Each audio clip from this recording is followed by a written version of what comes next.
you doing, Emmanuel? Good. James, Paul, Yeah, no thank you so problem. much for joining me today. How are you guys doing today? Good. Great. Thank you, brother. Thanks for having us. No, it's really fun to be able to talk to you guys about a film like this. I Challenger from Strike Back Studios.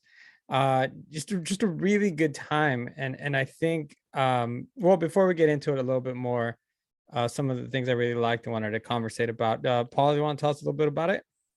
Yeah, it's kind of, I've been looking to make a stoner comedy, but I'd also been wanting to make a contained thriller for a long time. So these two elements came together. I've been inspired by Ryan Reynolds' Buried for a long time. I was like, man, they spent 90 minutes in a box. How did they do that? So for a while, I'd wanted to make something contained, and then we did research, found these people in Russia were actually doing this. And so we thought, that's it. It's great. It can become a live stream. It can address social media generation. Mr. Beast just buried himself for 50 hours, like Mr. Beast. So, that after we finished our film, so we thought we were tapping into something interesting, and it allowed it to be funny and dangerous. It allowed us to bring the two genres together, and in a hybrid. One of the things I really liked was you had really good grounded comedy. There's sometimes with some stoner comedies that you push the envelope a little bit more because of the fact that you're allowing the imaginative part of it to really come out. But I felt like a lot of the things that Sid was going through, and a lot of the ideas, a lot of the decisions really seemed possible but funny. Right. And I really enjoyed that.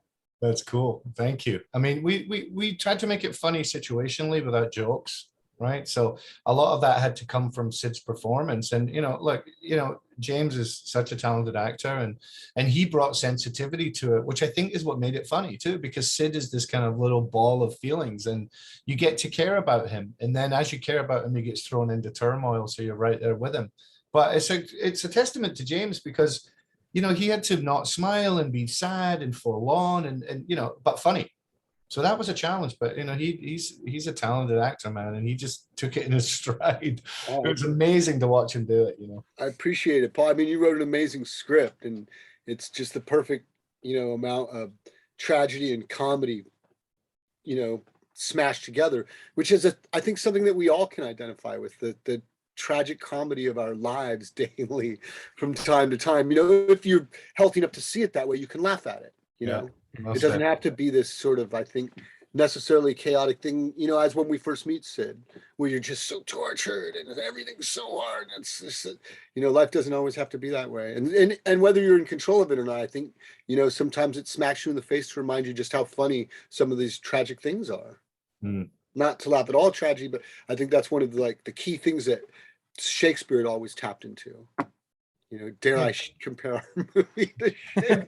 Yeah, but Sid made his own bed. Sid made his own bed. From the beginning of the movie, that when you see the mail by the door, it's like he's created his world, and it's like, how do we see the paradigm shift in the way he thinks is what the film's about, like finding love and that was the challenge. There was to show that dynamic in a subtle way, wrapped within a ridiculous stoner comedy, but that's why it's called I Challenger. We all set ourselves challenges. Yeah, absolutely. Since we're talking about him, James, tell us a little bit about Sid. Tell us what audiences could expect from your character. It's definitely a roller coaster and a gambit of, I think, emotions and levels and personality. But I think Sid's a complex character that's simple, or a simple character that's complex, however you choose to kind of see it. That's kind of how I saw him. I think I was on a mushroom trip, or was it acid, years ago, when I kind of realized that the and I do go by this in my sober life, by the way, years on since then, but really the key to life was taking complex things down to its simplest form, instead of taking simple things and making them so complex, which is what we're so good at. There's another tragic comedy of life that we do constantly that makes no sense whatsoever. It's sort of ridiculous watching someone try to push a circle through a square peg over and over. Like, yeah, that's not gonna fit if it didn't fit the first 100 times. Exactly. It's funny. There's just something funny, kind of, it's because it's ridiculous. Yeah, absolutely. So some of the things that I really enjoyed, the way you guys both developed Sid is at first you really start thinking stereotypically about, this guy's a bum, this guy needs to get a job, and what exactly is it that's going to make him happy, or what a lot of these questions, but uh or that he's simple-minded, also kind of just all of that. But then as the story develops, you add all these moments, very small moments that you almost miss, be and you this character develops, and you kind of fall for him, and you care for him. I think some of the moments would be when the two girls come to the house, and the way he treats them, and it's like, oh, okay. And just the attitude that James has in that scene of being very stern and confident in the way he's expressing himself. I it told me a lot about him. Yeah, and not being a creeper, because Right. we judge people, right, by by their actions. He's a stoner, he's selling weed to kids. This is not a good guy, we think, right? But then as we peel back the onion, we go, wait a minute, he's a great guy. People like him, and it's only when people start to like him that we start to connect with him too, because that's what we're like as humans. Do you know what I mean? We judge people based on everyone else's opinion. You know what I mean? It's like, to me, it's like getting to know someone. It takes years, and especially with Sid, like, we think we know him, we don't know him, but he's more complex than what we think, and he's holding himself back because of his stunted growth, and that's got nothing to do with weed. That's got to do with what happened to him in his past. So he goes on this mythological journey into the underworld for us to discover why he is who he is because of what's happened in his past. So that it's really basic, simple structure, but to me, it was more about James and his performance and trying to create this character who's just, kind of dystopian and an oddball, and you don't really like him, and he's doing strange stuff, but you like him. You know what I mean? It's like that was a challenge, my biggest challenge, right? I just put myself into the character, really. So you did. You don't really like me, but when you get to know me is to love me. I promise. So what were some of those things that you as an actor wanted to make sure that came across the screen to audiences about Sid? That he is a good guy and that he has a heart of gold. And so it's not really, that part of it is not so much a challenge as so much as a joy to bring about, to play these other parts of his character. And as it develops, and the onions pull back, you learn more about him. And as you learn more about him, kind of like people in real life that you may not have been friendly with at first, but as you got to know them, the kind of people they were and how they stood for their morals, there wasn't just this respect, there was this love there for that person, that if they're true friends, you still have them. And I still have that for a handful of people. And it was the idea that Sid was one of those people and is one of those people. I very much, in the same way, when I read the script, fell in love with the character. I fell in love with Sid, and I'm like, that's me. Those are so many elements of me, and all I really got to do is, put my heart and soul into this, which is, really the joy of an actor. It's all about that performance on stage or in front of the camera. Everything we train for, everything we work for is really for those moments. Everything that comes out afterwards is, like the opportunity to sit down and talk with you about it is a bonus, really, because that means there's a positive response to it, which is humbling. Because all we can do is just do our best and hope that you guys respond to it in some way, shape, or form. It's true.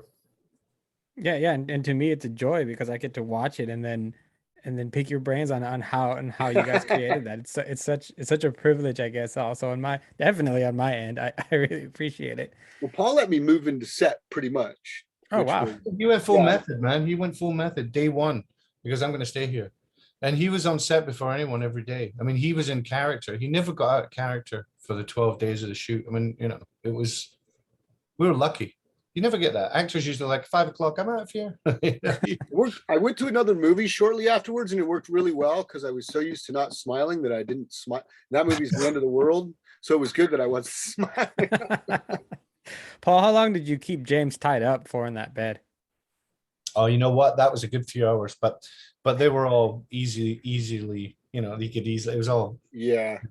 But that was fun. Box was a couple of days though. I was in that box for a couple of days. Yeah. How was that? How did you guys, I mean, obviously you weren't underground, but and then some of the side shots, we kind of understand how you guys did them from the Right. profile and things. But how was it for you acting like you were underground? Well, Paul was a mastermind about it. I didn't shoot that stuff till the very end, so I was really comfortable with Sid. I was really into the character, and we had shot pretty much the bulk of the story until then. So I didn't really think about it or worry about it until we started shooting it. And since there was always usually a face or some part of it missing, which was ingenious to see different parts of Sid from above or from the side or from above his head, there was always some kind of opening. So it wasn't as confining as one might imagine if you're not as, apparently I'm not as claustrophobic as I thought. But I will say that there were a couple moments when I was completely shut in, Sandbagged. GoPro cameras, and let's just say I realized how claustrophobic I was when I was completely shut in. Yeah.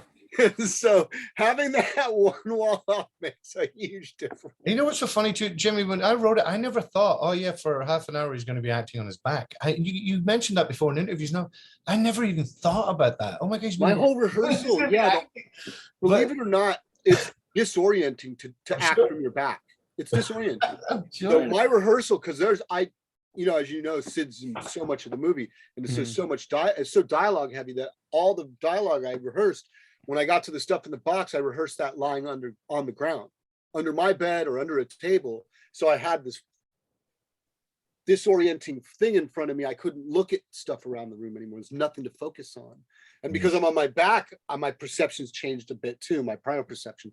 So both of those things, once I became comfortable with those things, I didn't have to think about once we started filming and I got in the box. The only real challenge was continuing what I was doing in an enclosed space. That was a bit more enclosed. And since one face was always open, I was kind of okay. I was still okay shooting the stuff where I was enclosed with the water and whatnot, but yeah, I couldn't have done it. That's it was scary a couple times. Yeah, I freaked out a couple times, and they had to open the box for me. Not gonna lie, I had some moments there where that is a totally normal, I think, reaction to being shut in. Yeah, and then the masochist in me will tell you, 150% was so worth it. I had such a great time making this movie. Nice. So I have to ask you guys, because part of what makes the film is your relationship with Logan, with Coy Stewart. Tell me what it was like working with him and what he brought to the film. Well, Coy's amazing because, in a lot of ways, we were talking about this before. The movies and the characters kind of like the Joseph Campbell's The Journey, Heroes of a Thousand Faces, and the hero's journey. And the hero needs a mentor at some point in the journey.